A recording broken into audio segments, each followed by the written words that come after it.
So, do you hear me? Good.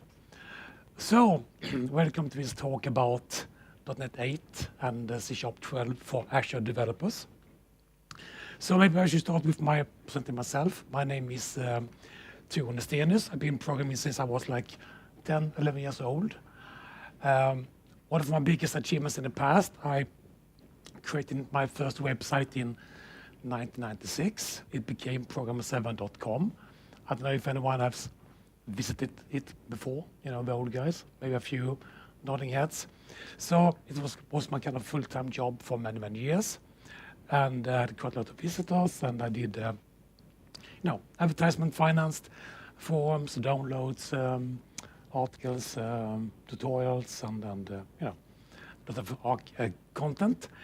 In 2010, I co-founded Edgement, a training and consulting company with office in Malmö and Helsingborg. I left it for 2 years ago, and I'm today an independent developer and consultant. I also help out on Stack Overflow, trying to help out the developers. Anyone here who also helps developers? There's a few ones, yeah? I think it's a nice challenge to yourself. So in the past, I've done a lot of kind of things in my youth. For example, I've done some games for AOT home computer. I've done some demos for AOT computers back in kind of 87-ish and forward. I've done some hardware hacking on the Sega Mega Drive, Genesis game console. Back when I wanted to develop games on it, but I didn't have any hardware, so no documentation. So what can you do? Well, you reverse engineer a Mega Drive and build your own hardware developer kit, and it worked finally. And pretty nice project. I also kind of was part of creating a soundtrack for that AOT home computer back then. In 1991, that a software actually published and sold in stores around Europe. So it was a big fun project back then. Today, I'm actually self-employed, a consultant and trainer. So what do? I do coaching, mentoring, I do a lot of training, both on site at companies and doing workshops and seminars and presentations like this one. So what do I kind of focus on? Well, I focus on a lot of the fundamental things like Kubernetes, Git. I do a lot about architecture. I have also been doing pretty much about OpenID Connect and OAuth, things that people think is difficult. I do web security and also a lot of .NET, both from beginning to advanced things, async, CQRS, and event sourcing. And so this is what I kind of teach. So today, please, ask questions and do interrupt me if you have any kind of, things to point out, or, if you have any questions, just let me know. And also a warning, we will have a lot of live demos, so we will see how that goes, both up to the cloud and so on. And the agenda is to first talk about ahead of time compilation and how that can help us as developers, and how it can what benefits this gives us cloud developers. We'll be talking about a few things in the C# 12 and also a few things in Visual Studio 2022 and live demos. So we'll see how that goes. So the first thing is ahead of time compilation. Anyone who have played with it so far? It's a few ones. So because in a classic code, when you work in C++, C, you go or Rust, when you do the compilation, you compile to an assembly language, and you can then run it on your kind of target CPU. That is the way classic development works, and how we compile code to binary and then execute it. But in .NET, we compile against a virtual CPU.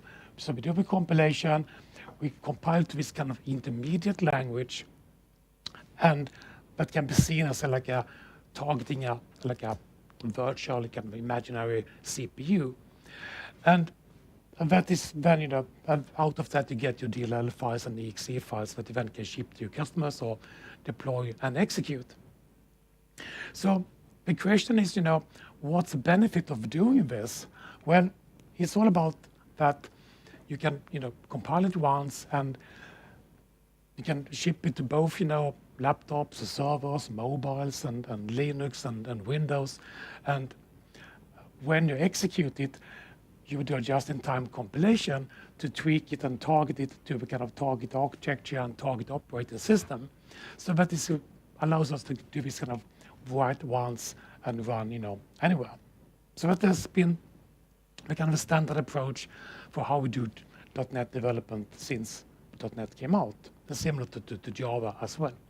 And the benefit of doing this kind of late kind of runtime compilation or just-in-time compilation is that we can actually tweak the compilation and take advantage of the underlying hardware, the memory, the kind of number of cores, the kind of if it's a server mode or desktop or workstation mode, and also depending on the operating system.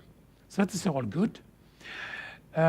So in .NET, so when we develop application and compile it, we take our code in Visual Studio, we compile it to this intermediate language, and then we deploy that intermediate language to the target. And we do our just-in-time compilation to convert this kind of imaginary virtual CPU assembly language down to native code that then can be executed by the CPU and operating system. That makes sense? All agree on that? And if you want to see this kind of intermediate language, and then there's one excellent site called Sharp Lab. Have you all tried it, Sharp Lab? It's really, really good because it allows you to type code on the left side. So you can do, for example, public int,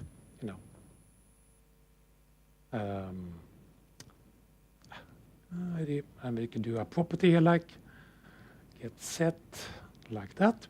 And then you can actually see how the compiler will kind of lower the code into the kind of more primitive kind of code. So you can see how the compiler reasons about the code. So that's one feature, but you can actually look at this intermediate language as well to see this kind of assembly language instructions that the C# compiler will output for us. So that's good. We can even see the kind of just-in-time compiled code by switching to the JIT assembly mode. And then in this case, you see the kind of classic x86 assembly code that you won't kind of go deep into. So it's really, really a handy tool to explore how the compiler reasons about code. And most of the time, I use it myself to look at code in the C# mode, so you can see how the code is kind of translated by the compiler. And in this case, you get a private field, then you get a getter and a setter generated by the compiler for us. So that's all good. So this is how .NET has been worked since .NET came out. With ahead of time compilation, we changed this so that we actually, when we compile the code, we compile directly to native code, and then we can send that, publish that native code directly to the operating system without this kind of intermediate just-in-time compilation. So that is kind of pretty neat. And the benefit here is that actually, because when we cannot start up a .NET application, we have some slight delay because we have to do this kind of just-in-time compilation at startup. So, and then, we compile the code to native assembly, and then we execute it on the kind of a CPU. With ahead of time compilation, we skip this thing. So we actually, send the x86 assembly language directly to the CPU. We run it directly, and we don't have this kind of penalty and startup cost. So also, if we kind of do it right, we can actually get smaller code as well, small applications, because we will actually do trimming as well. So we will kind of trim out all unused code. So code that is not used will be removed. So only the actual code and classes and types that is actually consumed by your application will be included. So that is pretty kind of nice.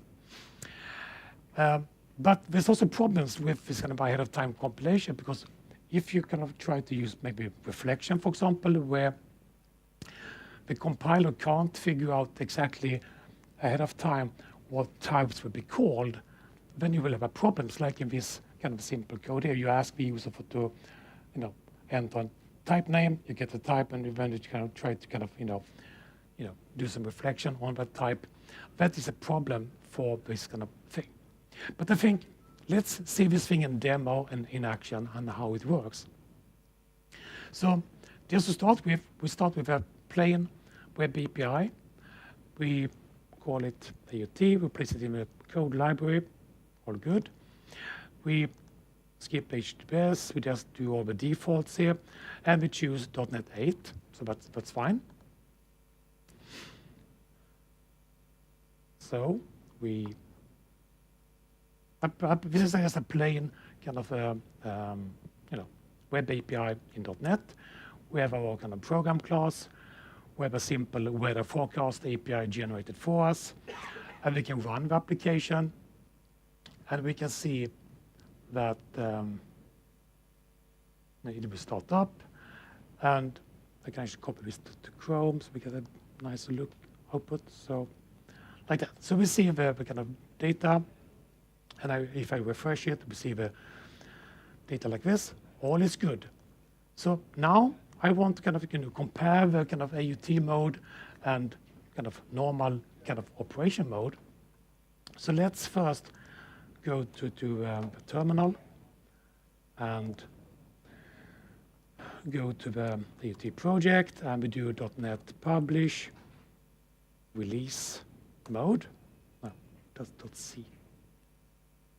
Like that. I think I need to go into that folder. Like that. No, .NET publish. Like that. So we compile it in classic compilation, nothing special here. We can actually open a new tab in the terminal, and we can navigate to the code, to the binary, to the published code. So the AOT, and we go into the bin folder. Nothing special here. Release. .NET 8, see the publish, and here's my kind of compiled classic .NET application. We have an exe file and some other files. All is good. So the AOT thing, to get a better sense of it, let's enable it. So what we will do is to enable a flag called publish AOT. We can do it true. Another thing that I will do is also to receive this kind of create builder up here. There's a few new options in .NET 8. We have create builder, the default one. We have create empty builder and slim builder. And I will use the slim one today because it will kind of bring in just the kind of necessary things, not too much extra, to really kind of make a small application. So we save it. We have enabled AOT publishing. So we go back to the command prompt, and we do publish again. And this time, the compilation will be a bit slower because it actually will kind of generate assembly code for us. So it's actually a few times slower to compile. So usually you just do it during the publish stage, not during development or debugging. It's only for the kind of publishing stage. So it's done. We can go back to the Windows terminal. And what I really like about this one is that you can actually split it in half like this. So that's really neat, I think, because we don't need to have a lot of windows to move around. Bin, and we go to the release and .NET 8, and there's let's see, WinX64, and there's a publish folder. And here we see our kind of native application is kind of compiled to the assembly language directly to the right. And it's, first of all, a bit smaller, and all good. We can start the first one just to see that both works. So we start the first one. We see that it starts up. I can go to my browser. I can just change port to 5000, and it works. All is good. I can start the AOT one. It starts. I access it, but it crashes. Damn it. I mean, once .NET's supposed to be easy, so why does it crash? Well, I mentioned before that AOT is doing the compilation at build time. So it actually compiles your code to native code. And that means that it needs to kind of be aware of all types that would be actually being used. And due to the kind of trimming things that I talked about here, it will kind of remove all code that it does not need.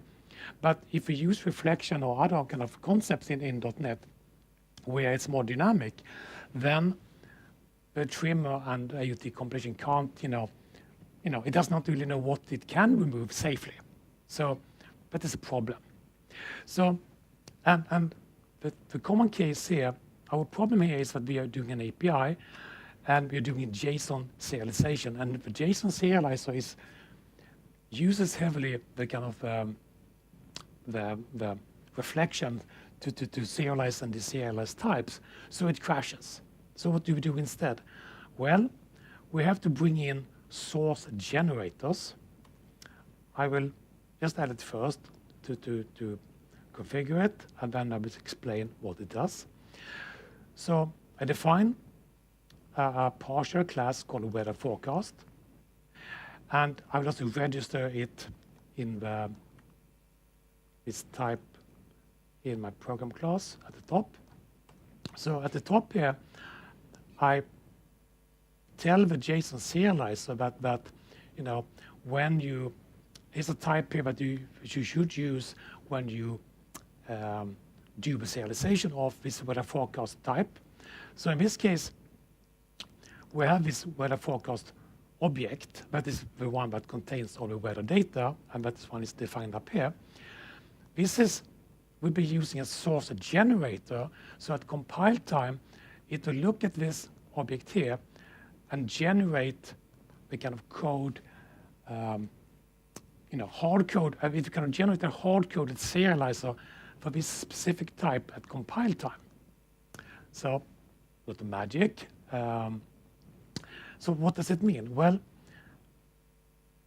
to see what actually is happening, I will enable one more flag called emit compiler generated file. So by adding that file, it will, so if we look in the object folder, we will see that under the debug.NET 8, there should be one folder called generated. So the compiler will at compile time generate some code for us to assist us when we want to serialize this weather forecast object. So this code here contains, it's kind of compiler generated, it's a partial class, so this type here will contain all the necessary kind of logic to do that kind of serialization at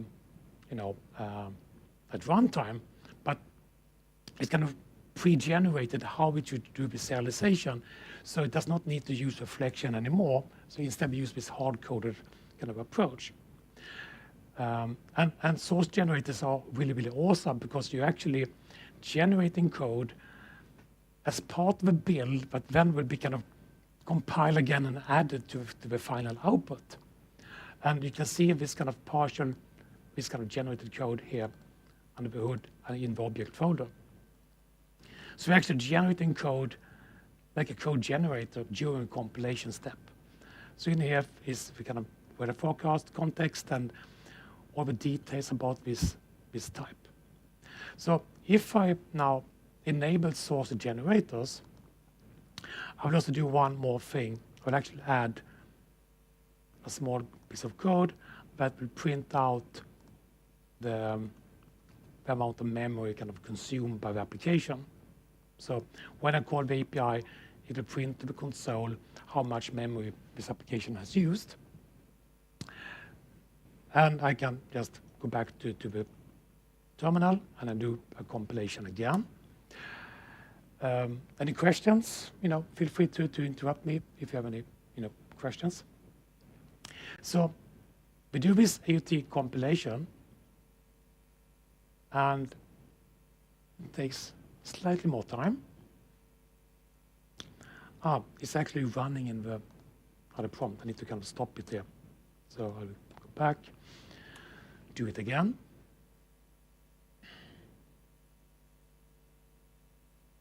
Okay, all good.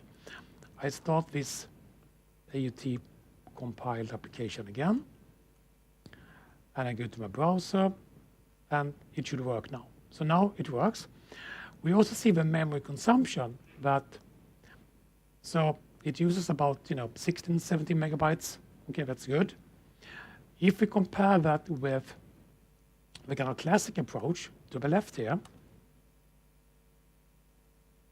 I didn't compile it with the kind of memory diagnostic thing, so I'll just publish AOT false, and I will go back and I will publish it again, the kind of a classic approach. And this time is of course faster because it's kind of just-in-time compiled. And if I run it now again, and I go back here, see that the memory is about 35, so almost twice as much memory is consumed when we use the normal kind of published code compared to the AOT version, because first of all, there's no JIT compiler included. There's less code to be kind of managed. Question? I might be completely off, but is this what's happening behind the curtains when lazy loading? No, not lazy. No, you mean when you use link or similar things? Yeah.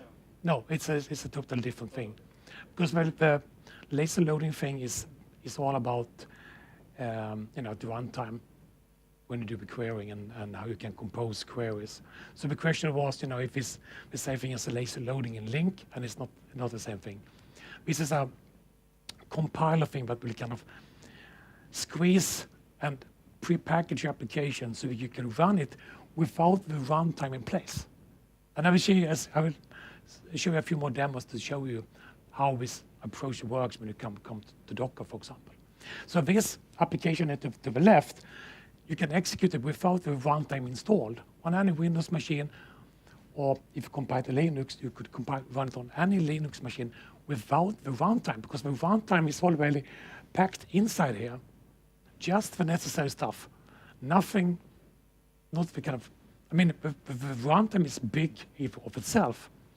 And there's also one flag added to the project file by default in .NET 8 called invariant globalization. That means that it actually trims away and removes the localization code, because usually you don't need it, so why include it in the publish step? So that's one approach. Another benefit is that we can actually look at the startup time. And to help me do that, I have a small help code, but I will actually just copy and paste into the binary folders. And I will explain what it does. I'm just going to paste it in. So basically what I've done on both sides, to the left is the classic .NET, and to the right is the kind of AOT version. I have this kind of start time application, and it will measure the time it takes for the application to start, printing out to the console, and also when it's ready to handle a request.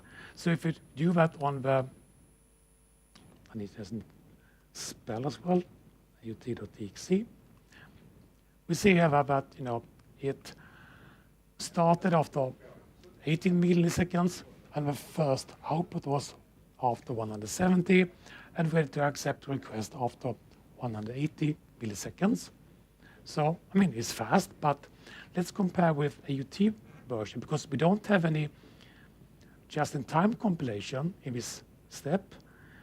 That means that the start time will be much faster. So if you compare here, started after 23 milliseconds and was ready to serve request after 70 milliseconds. So, more than half, or twice as fast. Yes, question?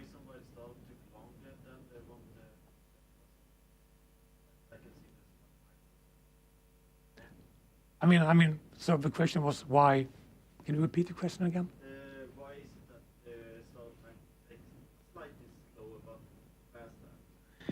I mean, I don't know exactly. I mean, I think it could be measurement, rounding. I mean, it's just a few milliseconds difference. So I think it's more like it actually starts the process in the process and then kind of tries to look for the output. So it's not scientifically measuring, it's more kind of approximation of the performance. But the core thing is that by doing AOT, you get a quicker startup. The cold start for this application is faster. So if you're doing serverless or container app services where your kind of startup time matters, then this can be of interest to you. I was about to ask that. What implementation that AOT can help? Yes, I will come to that. So good question. So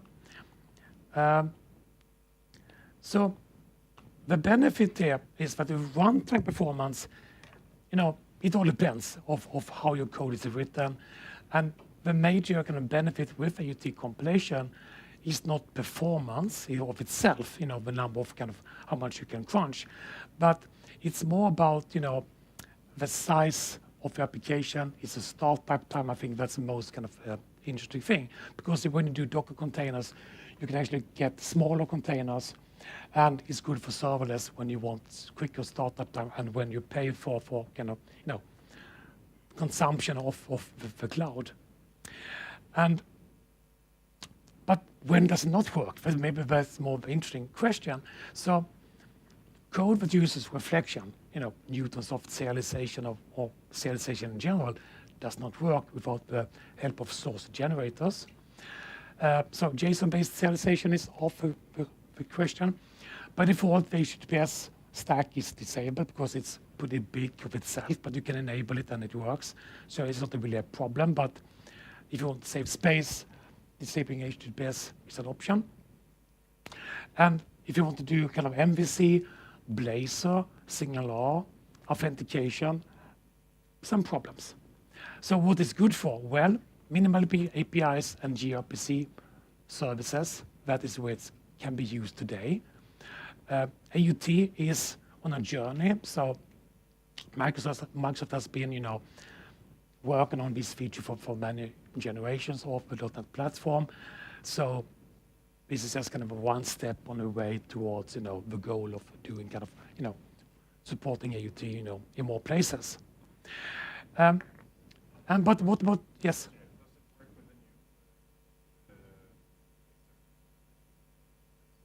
No. For .NET 8, I think it's only the gRPC and minimal APIs because you don't use any reflection there. So Blazor will not work. I don't think so. So that's a problem. So, okay, we talked about .NET, but what about cloud and Azure and containers? So with containers, I mean, when you do classic .NET containers, you use the kind of .NET ASP.NET Core version 8 container. It's based on Alpine. There's a few layers, and then you have your application on top inside your .NET container. That's how containers works. But with AOT, you actually can run your application directly on the kind of Alpine or the Ubuntu or Linux distribution directly. You don't need the runtime at all, so you can actually get smaller container images. This is actually great because Microsoft, of course, with that. Yes. So let's look at containers in practice. So what to do? I need to find the code for it. Okay. So in this folder here, I have the same application as before. I have created kind of 2 Docker files. And the first Docker file is a classic, multi-stage Docker build file. You have you start on the SDK container image. You copy your source code into the container. You do a publish, and then you do a multi-stage build into the kind of ASP.NET runtime container image. you do the kind of classic things, nothing special. So what does the AOT container look like? Well, let's take a look. So this one still at the top is the same one because you use the Microsoft SDK container image and you use it to build your application and publish it.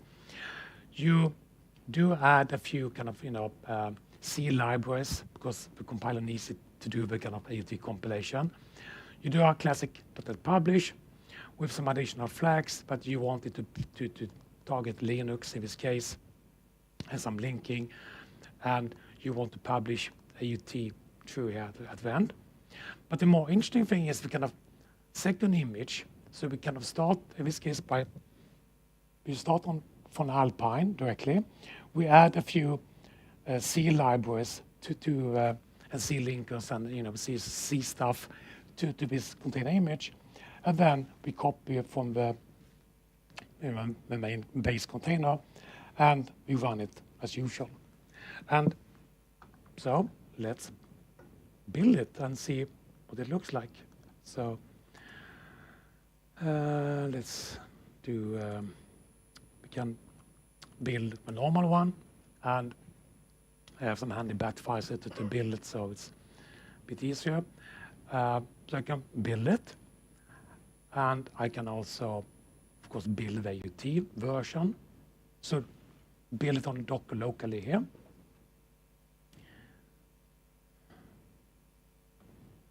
So it takes a few seconds. Then do the publishing, and it's almost done. And of course, it's a bit quicker because it's the classic approach, always quicker.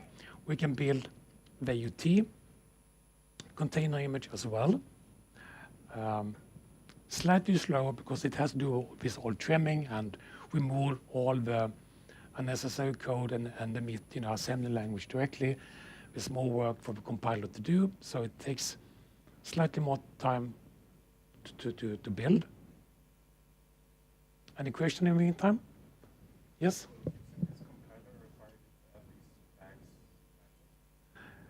You can set some of the flags in the project file, and some you can do set as a compile, the publish, command line things. So, question? No. So, almost done here. Great. So, if we look at the Docker images, we see that the size of those images are a bit different. 40 megabyte for the AOT version and 217 for the .NET one. So clearly here, 25%, of the main size. So that means that when you want to deploy the containers, it will be slightly quicker because there's less data to transfer and upload to the cloud. And, less bytes to manage. So what about if we, publish to the cloud? So we can actually just do a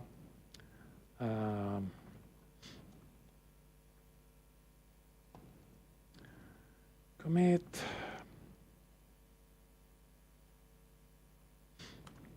and we push it up to GitHub. So on GitHub, I have set up a GitHub action to actually build and publish it to Azure container instances. So in this case, we can go to GitHub, we can go to the Actions tab, and see that the Fukafe build is starting. And inside here, I build both the AOT version and the normal container images, and it will kind of build it and then upload the image to Azure Container Registry, and from there publish it to Azure Container Instances, so we can access the containers publicly on the internet. That's pretty nice, because we need some cloud here, that's important. So Michael here will be happy, So we, and this building of these steps is pretty kind of straightforward. So while it builds, I can actually show you the kind of the build workflow. It's, I start a GitHub action build, I check out the code, I set up the kind of Docker build X in this case. I log into Azure using my Azure credentials that I have kind of stored as a secret in GitHub. I log into the container registry as well. And then I build and push to the registry. And then from that, I deploy to Azure container instances from that registry upload. So that works. So if we go back to the build here, it should soon pop up in Azure. So we can actually go to Azure and see what it looks like. So we go to container instances. We see that the normal one is up and running here, or is pending, so it will be kind of popping up soon. And soon we will also see the AOT version coming up. It's still kind of doing the build stuff here, so it's just wait for it. Any question in the meantime? Yes? Does this provide any performance improvements after the startup, like TPS-wise? No, the performance would be about the same because the just-in-time compiler in .NET is very efficient. So it's hard to in some cases it might be faster, some cases it might be slightly slower. It all depends because the JIT is pretty kind of heavily optimized and can sometimes better adapt to the environment compared to the kind of AOT, because the AOT compilation is done on a build server. It does not really know all the kind of details about the kind of target environment. So the just-in-time compiler can actually do sometimes a better job. So it has built both instances. So we can actually go to here. So we see both containers up and running. So we can actually access them. So we can actually go to both of them, and we can, load it here, and we see it gets data. We can also go to the normal one, or AOT version. I think it's, was deployed later, so it's some slightly more startup time here. So just waiting for it to kind of be ready.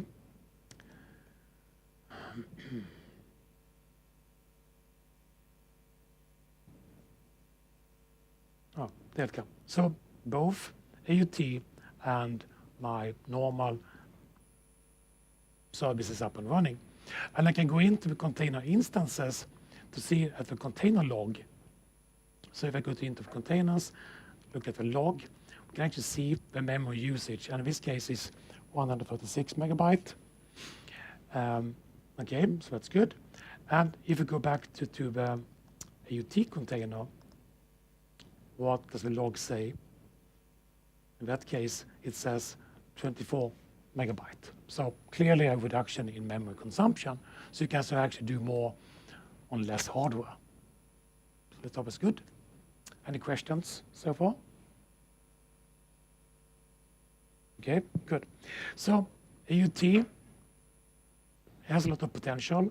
There's also one middle. So the classic code, we do the compilation on the compiler, and then we ship the intermediate language to the runtime, and we do the kind of just-in-time compilation first, and then execute, and then of course we kind of do both at the same time. There's also a mode called ready to run that do both AOT compilation, but when you deploy it, the kind of deployment files will actually contain both assembly code and the IL code, and then it will kind of do run some of the assembly code and some of the IL code, and bit mixed.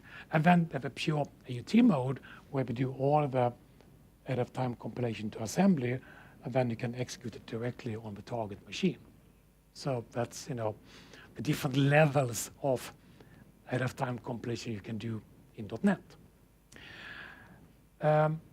Okay, so before we leave the kind of ahead-of-time compilation and we move into the C# 12, any more questions on what we have done so far?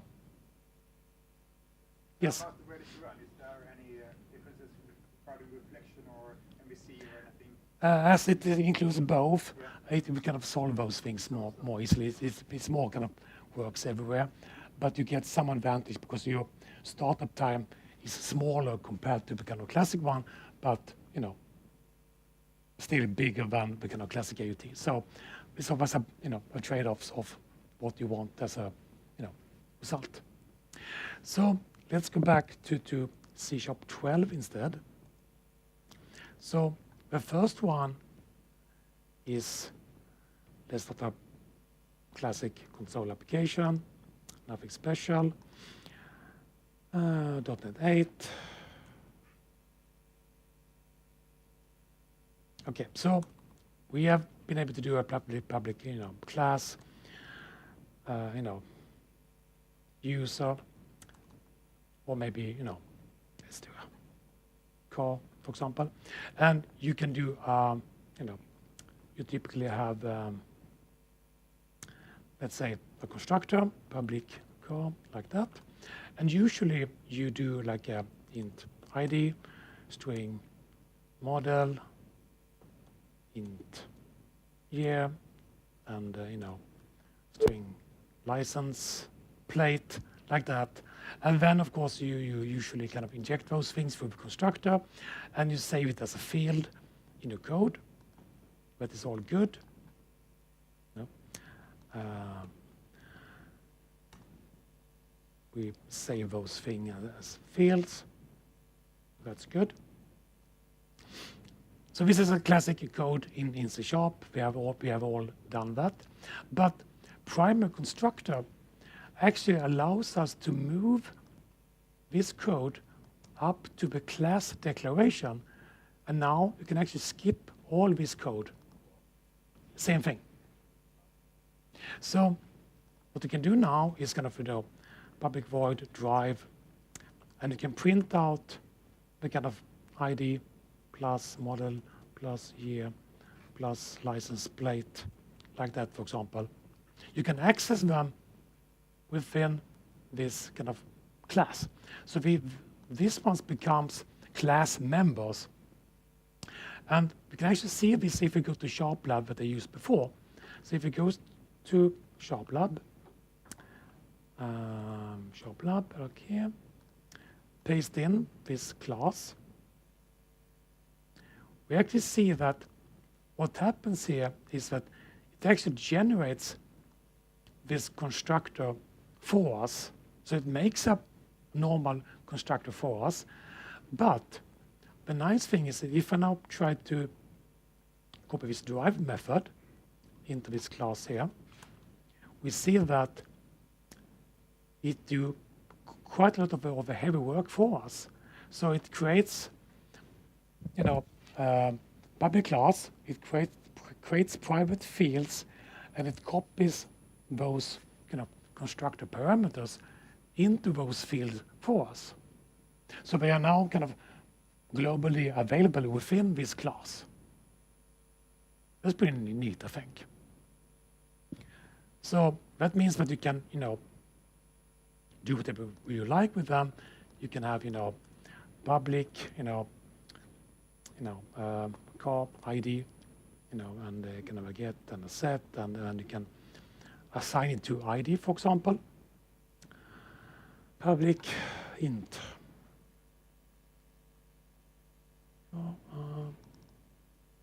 What did I now miss? A public class. Public int. No, it works. It's just a bit slow.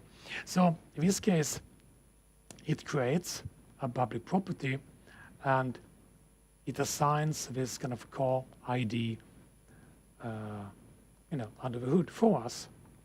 So I could, for example, take this code. I can go back here, and I can create an instance of this car public.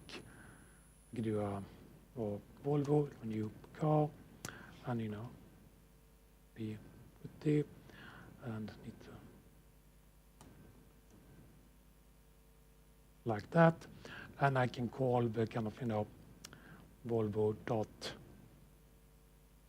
ID, car ID, for example. That is my kind of, so we can actually remove all this code here. So I can actually call car ID, and that one should be 1, 2, 3, as we saw. 1, 2, 3, like that. So we can now kind of do this declaration in the kind of class declaration.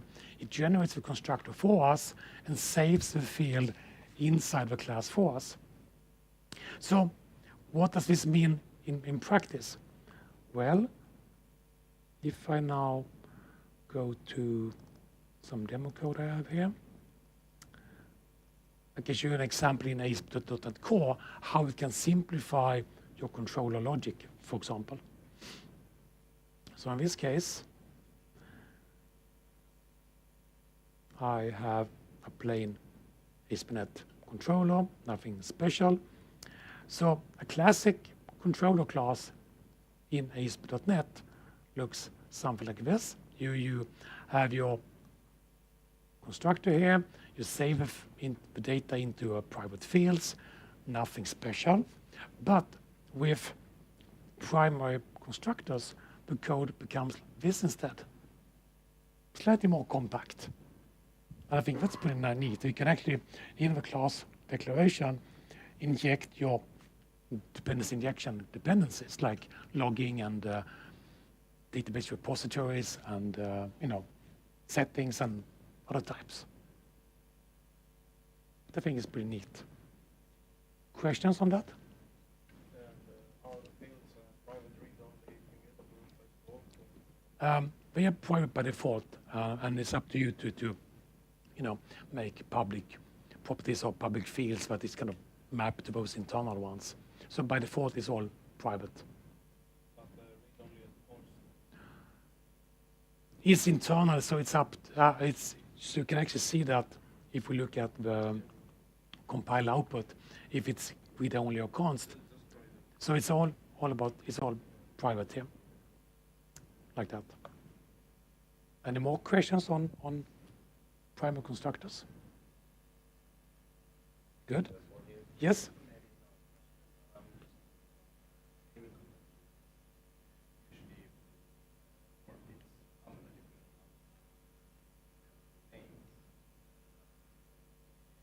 No, I mean, it's always convention. If you should have you underscore or not, I mean, it all depends on your organization and how you, but the ones up here are your kind of method, and you usually don't use the underscores up here. It's more for the kind of private things.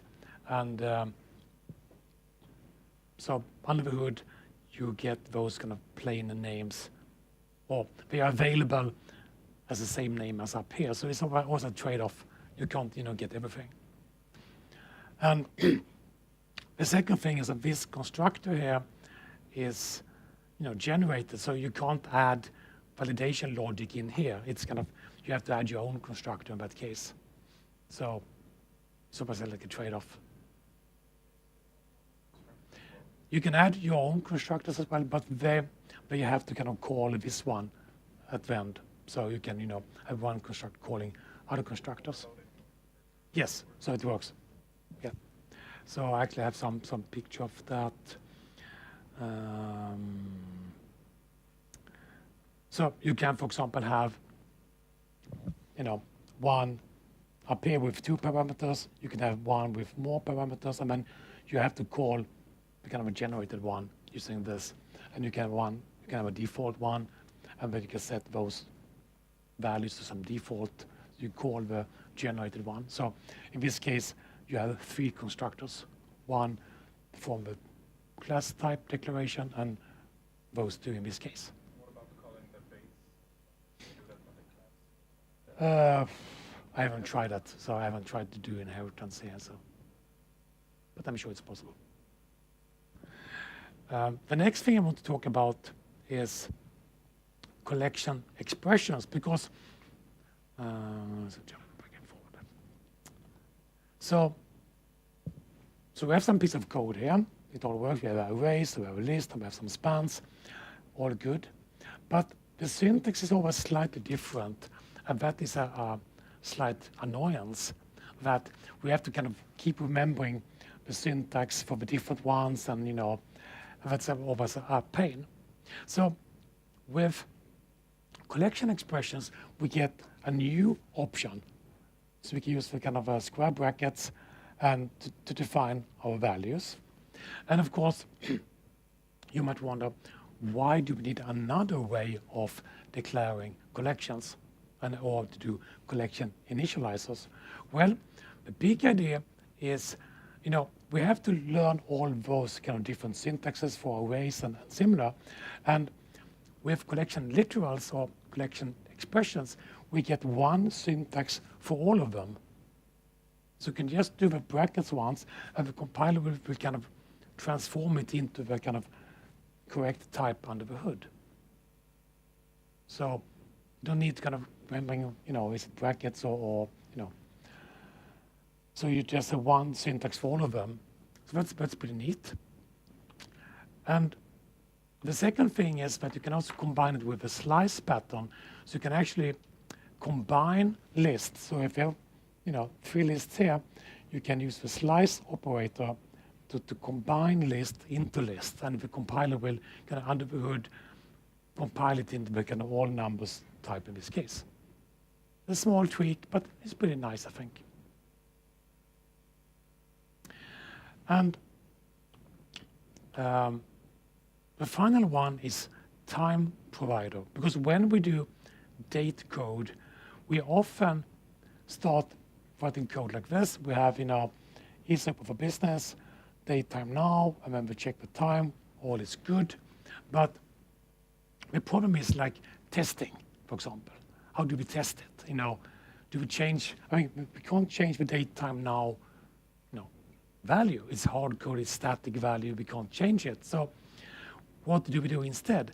Well, we often do all of these kind of types of abstractions, system time or iClock or iSystem clock or, have you done that here? Yeah, we have all done those kind of abstractions.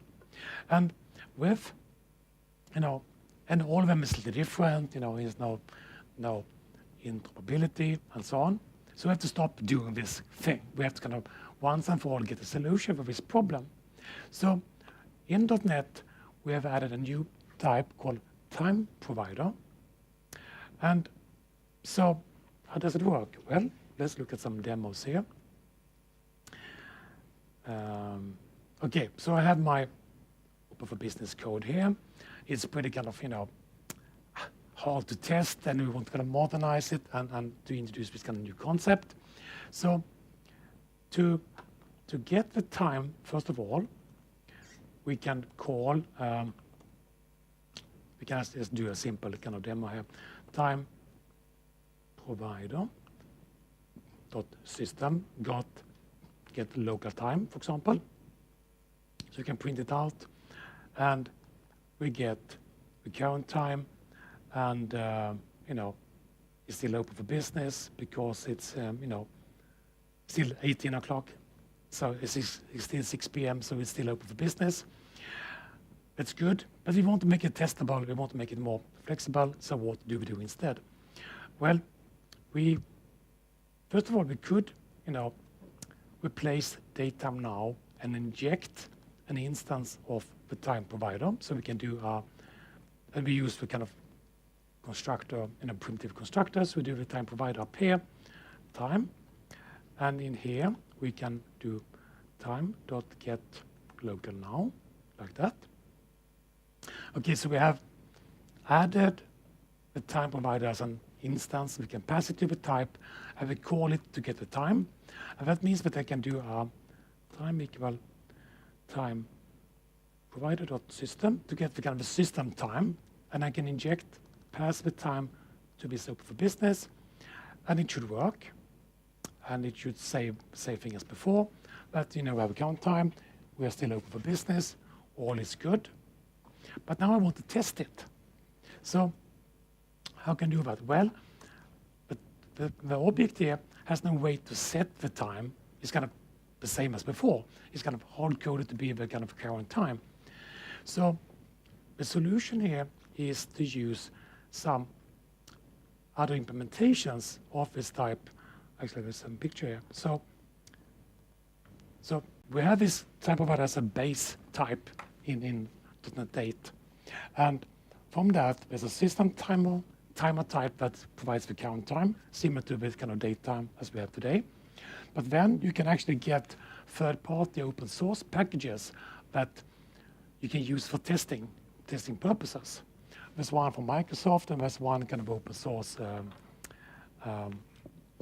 And this kind of type is also available as a NuGet package, so you can actually use it on older version of .NET, both .NET Framework and .NET, Core and 5 and 6, and it targets .NET Standard, so it works almost everywhere.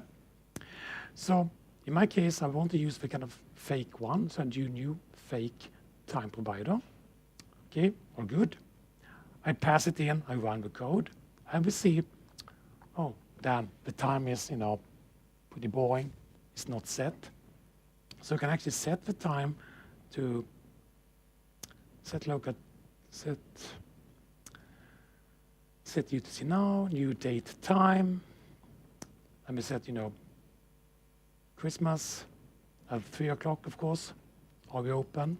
And of course, yes, we should be open at 3 o'clock. So we see that the time is now, Christmas Eve, 3 o'clock, and we open for business. And if I change it to kind of, 8 p.m., we should see not be open for business, because now the time is, 8 p.m., and we're not open for business. Okay, pretty kind of useful. Okay, so that's, makes sense. But it's even more advanced than this. So I have a second example here. So in this case, I have some task. I start a task, I will calculate some bitcoins. It will take 5 seconds to do the calculations, really speedy bitcoins. All is good. So I start this on a different thread as a task. And then in my main loop, I just once a second prints out some dots. All is good, and I can run it. And it will print out, it starts the task, prints out calculating bitcoins, it waits 5 seconds, and then prints out done, and the main loop continues to run. So, pretty good. And it works. But I want to make it testable. When I want to do testing, I maybe do not want to wait 5 seconds or maybe 1 hour or similar. I want maybe to do, more speedy test. We all know that tests should be quick. So what do we do? Well, let's introduce TimeProvider once more. So we can do new fake TimeProvider. We can actually pass it as a parameter to task delay. So we can actually pass, how to calculate time to the delay function. We can also print out the time as in the main loop, just to kind of get what the time is. Time dot get local now. So we have created a fake TimeProvider. We pass the time, the kind of clock, into the task delay. That should wait 5 seconds. And also I print out the local time. But now we should see that the time is frozen. It does not move. It's stuck. Okay. So what do we do now?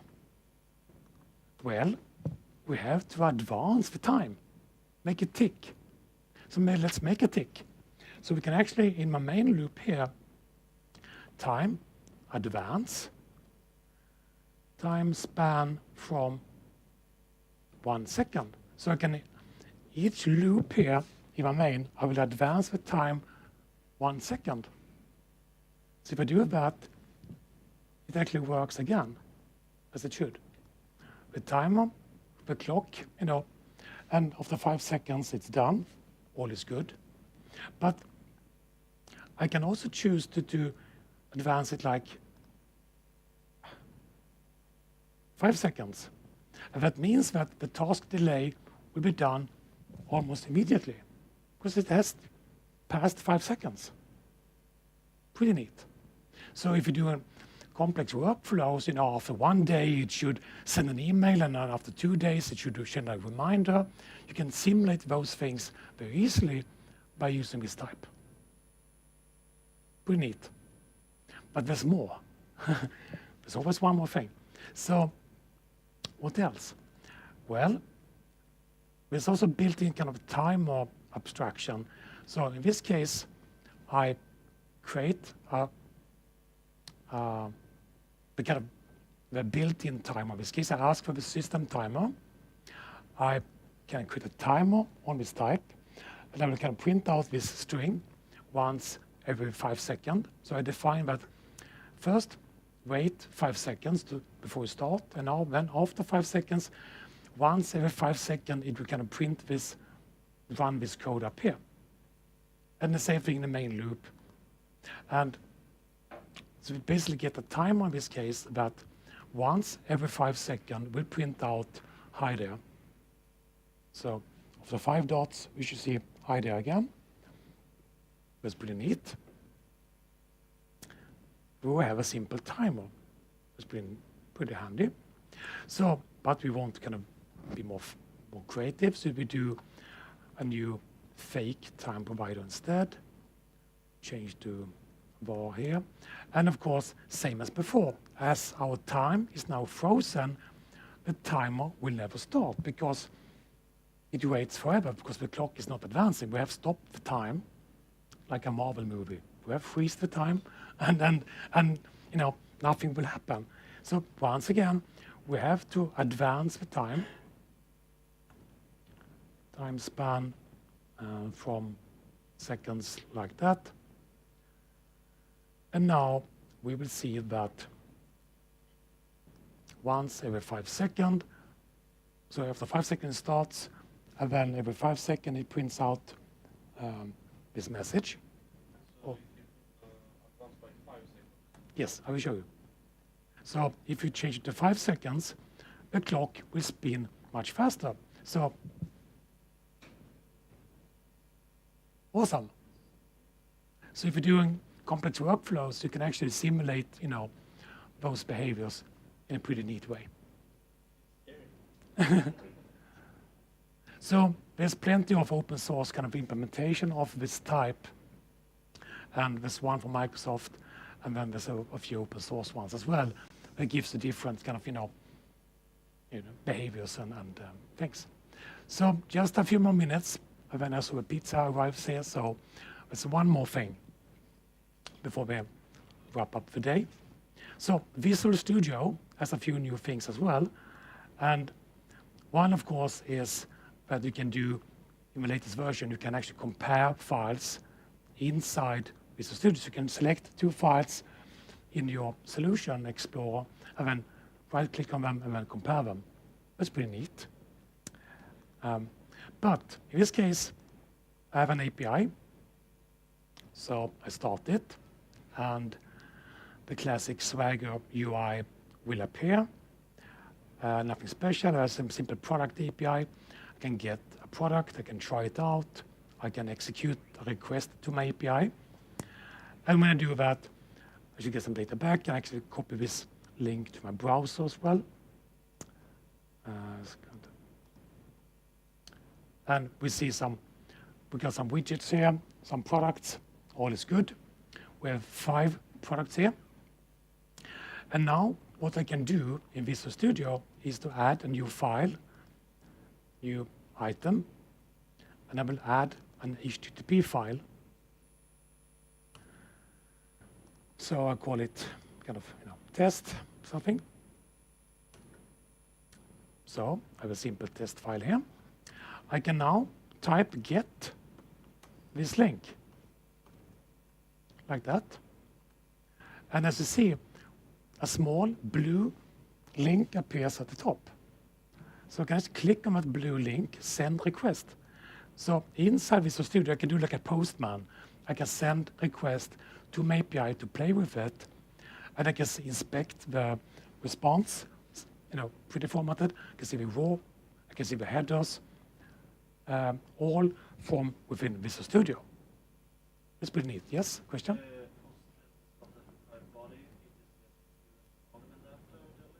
I will show you. So I have some more advanced case here. So first of all, you can choose environments. So you have like a dev and remote setup, for example. So I have defined different kind of variables in an environment file that I want to use in production. I want to use that port, and in my dev maybe that one, and then maybe have some different identifiers. So that's the one option. But so I choose an environment, and so I can get all the products, for example. Let's see, I have 5 widgets here, A to E. So these kind of triple brackets here, or triple kind of pound signs, that are separated between the requests. So I can actually do a post to post a new product to my awesome API. So I send that one. I see that I get ID number 6 is a keyboard. Awesome. I can go up and get all my products, and I should see the keyboard listed here as an item. So it's pretty neat, I think, for doing kind of post-managed testing inside Visual Studio without using Postman. Isn't that awesome? So to wrap this up, I have had a good time here today. And if you want more about training from me, or if the company wants training, I have some discount code here for you. And also, I will give away 2 kind of 1-hour kind of presentations at the company. So if you email me, and if you want an in-house presentation about some of my topics, within .NET or the things I teach, then that's available for free of charge within Skåne. So send me an email before the 15th, and then we kind of raffle away 2 different, 2 on-site presentations at the company, and also a discount for training. And if you want the presentation slides, send me an email and you will get that. And see my website if you have any questions or want to see more about my services. And with that, I want to thank you. And now it's pizza time.